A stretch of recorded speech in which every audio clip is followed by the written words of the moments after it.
Okay, if you're a marketer or an entrepreneur and you're curious about using ClickUp for content creation, I want you to know the hype is real.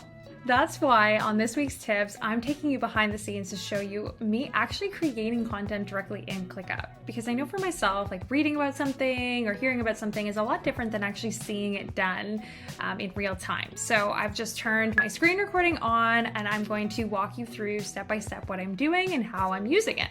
And the goal of this video is really just to show you like how easy it is to customize things in ClickUp for how you work, and really just give you an example of why I find it so helpful to create content.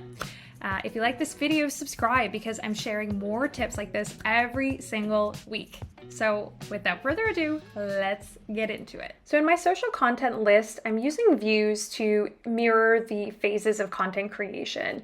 And it starts with ideation. And this is just kind of a place where I start to input ideas and I categorize them based on a couple different custom fields.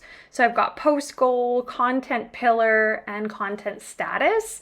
And I just go through and I create a title for each of them and I provide a summary of what I want this post to be about, and I categorize it by these different custom fields. And this kind of helps me just build out my content calendar from a high level, but just more so creating ideas. Like not all of these posts are actually going to be created at this time for this next phase of content creation.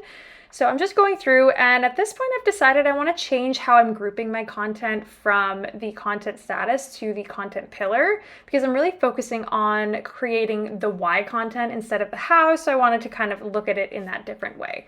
So I'm just continuing to add in my content ideas and my summaries so that it's easy to shift into execution mode. And at this point, I'm just going to start indicating which posts I want to move into execution, which means I'm going to start creating the actual content, right? I'm moving them out of ideation and into my calendar build view. So I was individually selecting them and updating the status, but I've decided to just use the checkbox where I can update the custom fields of multiple posts at one time. This makes it super easy using the drop down menu from the top. So now, because I've set them into execution, I have a filter for this view, this calendar build view, that will only pull posts in that have the execution status, right? So it's only focusing on posts that I want to move forward with in this sprint of content. Now what I'm doing is going through and hiding a bunch of columns that I feel like I don't need. This was a template that I had created for client content creation, and since it's for myself, I don't need as many columns. I'm only working by myself, so it can be a little bit simpler. So I'm just going through and hiding columns and rearranging them by shifting them, like dragging them from one side to the other. At this point, I was wondering if I should add in my creative direction field, which is something that I used when I was working with a designer, so I could provide an idea of like what I wanted this post to look like creatively, right? So when it came time to start creating the content, it was easy to look at what the creative direction was and just start executing without any delay. So at this point, I decided I wanted to move forward with one post to kind of start the process. Like, what does it look like once it makes sense to have the creative direction? So I decided I was going to do this one as a carousel, and I added in the creative direction, but I kind of realized that for any carousel, I'm probably going to do a very similar style, so it didn't seem as important, and I hid it. So I got rid of that, and I realized that the pinned posts that are at the beginning of this table view should really only be the post type, since that indicates kind of how I'm creating the content, and also the summary. I want to know I want to have that view pinned, so when I'm dragging it along and I'm going to create the content, it stays there because I have the details of what I want the post to be about. So at this point, since I decided I was going to move forward with a carousel, I started filling in the different slides. I have slides 1 through 10 set up here. They're just text fields, and I'm going through and I'm inputting my ideas for each of them. I'm going to go back and design them inside of a note doc. But at this point, I kind of realized, hey, I think I'm probably going to recreate this into a Reels, not just a carousel. And I thought, oh, I might just use the creative direction field for that instead. I'll just indicate what I'm going to do, how I'm going to repurpose it, and that's what I'll use this field for. So just making a note there for myself for the future.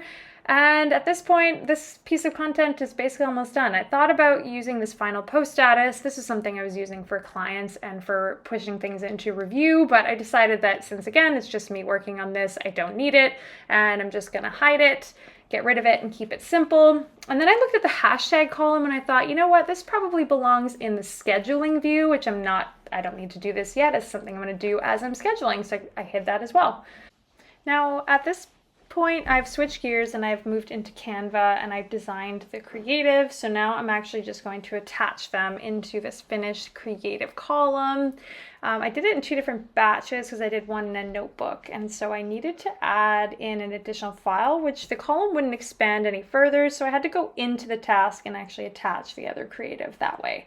So now I'm just going to do one more review, look over my attachments, which, by the way, if you don't upload them in the order that they are supposed to be uploaded, you can't rearrange them. So that's something to keep in mind if you want to like organize your files by number. So at this point, I'm going to change the content status to finalizing, and I'm going to change my scheduling view to filter by content status as finalizing. I'm using a content status for across all of my types of content to streamline things, so it's not as specific to social content, but it kind of serves its purpose. So now I'm kind of customizing this publishing scheduling view. Again, this is something I used for client work before, so now I'm just kind of paring back on the columns. I'm going to post this on Tuesday after the holiday, and I'm going to go into my hashtag doc, which actually needs to be built out a little bit more, and copy and paste into my hashtag column so that when I go to schedule, it's all there for me. Now I've assigned it to myself and it'll show up in my task list when I am ready to post on Tuesday. If I had have chosen to schedule this directly into Creator Studio, which I normally would, but I'm just trying to finish up today, I would assign the publishing status of scheduled and be finished with it. But I don't want to do that today, so I'm just going to leave it for on Tuesday. I hope you found that helpful in demonstrating how to use ClickUp in the day-to-day to create content, and I will catch you next week for your next weekly tip. Until then. That's why on this week's tips,